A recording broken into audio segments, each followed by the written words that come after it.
माझ्या विरुद्ध आवाज चढून बोलण्याचा कोणी धारिष्ट दाखविला तर त्याला खेचून काढण्यासाठी कोलाच्या कुलाचा सम्राट म्हणून माझ्या हाती लंकेचा राजदंड आहे. अरे याबद्दल कुणातही दुमत नाही बघ. हा एक नाही दोन नाही आम्ही तिघेजण पंचाली बंधू आहोत.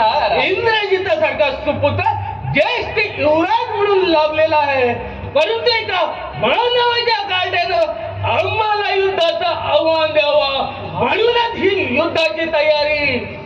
अरे पण मला सांग,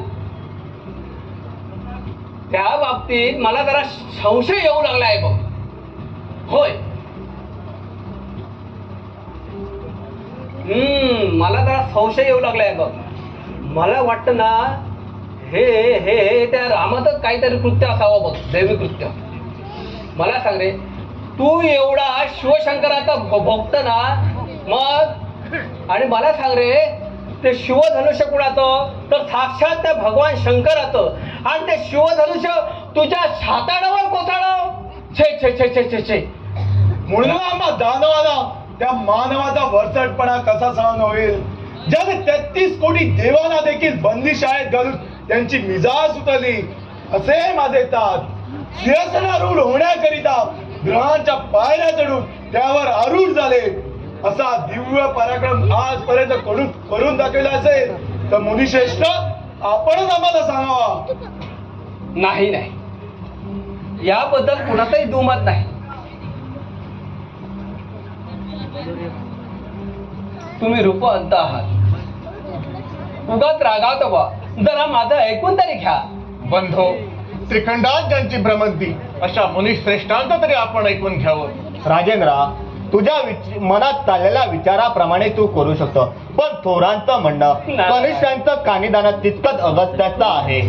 ठीक आहे, नारद मुनीने आपला विचार प्रकट करावा. तो आमच्या हिताचा असेल असंच आम्ही समजू. नारायण नारायण. लंकाधीशा, ही वेळ युद्धाची नाही. देवा, आता मी अयोध्येत जातो आणि तिकडची बित्तम बातमी काढून परत पुन्हा इथे येतो, आणि केव्हा अयोध्येवर स्वारी करायची हे तुला मी त्यावेळी सांगेन. बरं, मी आता निघतो आणि तिकडची बित्तम बातमी काढून परत पुन्हा इकडे येतो. नारायण नारायण.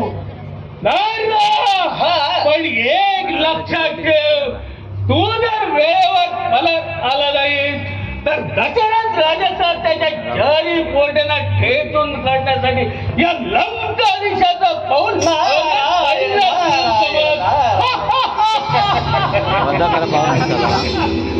म्हणतालो